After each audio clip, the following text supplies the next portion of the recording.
Life is that complex.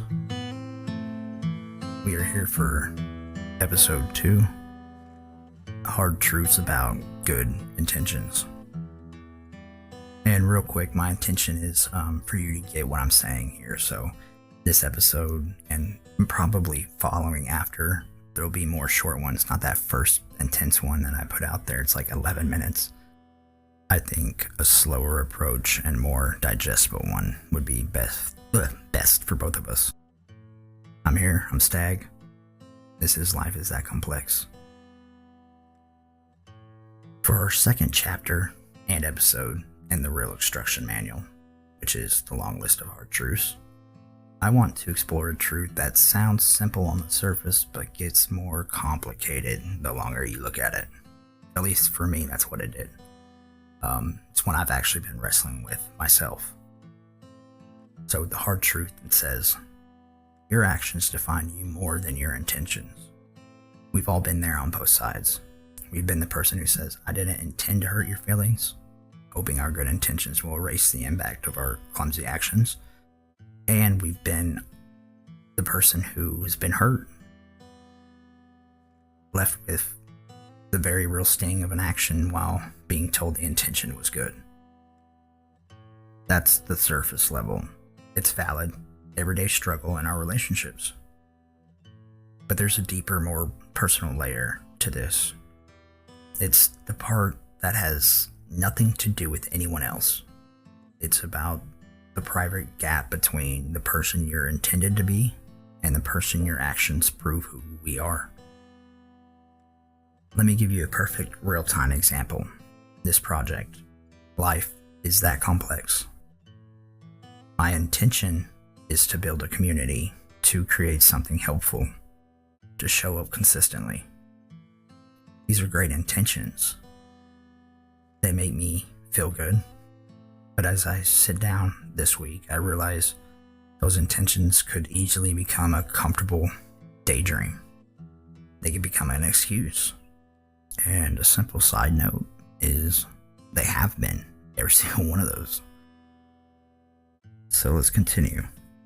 The only thing that makes my intentions real is the action of sitting in this chair, fighting the self-doubt, and actually creating the second post and podcast. Without the action, the intention is just a whisper.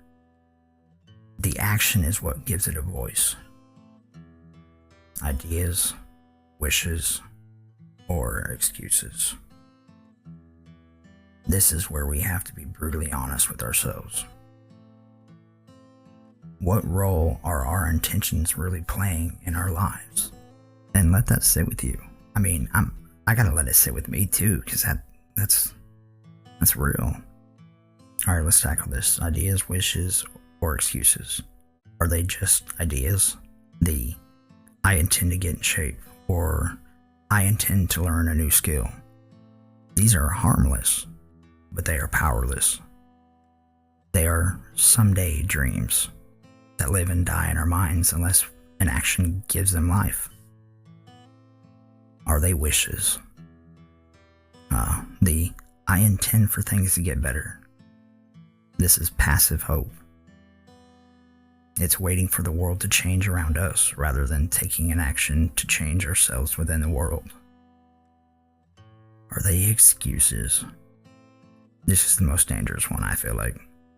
I intend to call, but I intend to finish, but this is where we use the nobility of our intention to shield ourselves from the reality of our inaction. And I love this stuff, but it does kind of hurt. It hurts me. Because it's like, dang, I've really been, self-sabotaging? No, we don't need to beat ourselves down. The truth is, your actions are the only real data we have, that you have. They are the evidence of what truly value is prioritized, not just what you say you do. Intentions live in our head, actions live in the real world. And they create ripples. Now the point of this reality check isn't to beat yourself up. It's not a call to feel worthless about every good intention that you didn't translate into a perfect action. It's the opposite. It's an invitation to be more mindful. It's a push to close the gap between the person you're wanting to be and the person you are today. It's a call to take one small, imperfect action instead of waiting for the perfect, grand intention. I was figuring out all this week. A thought came to me. It's a real hard truth. I learned this week, but it feels like the only way to close this out. Don't force life. Let it soak. Let it flow. The only thing that matters, though, is to keep moving. Because if you stop, you get paralyzed, waiting for the perfect moment. I've done it. The potential you, the person you could have become, is nowhere to be seen. But it could have happened. And I don't want to be stuck saying that. I don't want to say that this could have happened. Episode 2 could have came out. This podcast is what it is. This is what I'm writing. It's imperfect. It's imperfect as hell. It's all screwed up. But I'm taking action. So that's the work. Thanks for being here for it. Stay true. Stay you. Stag.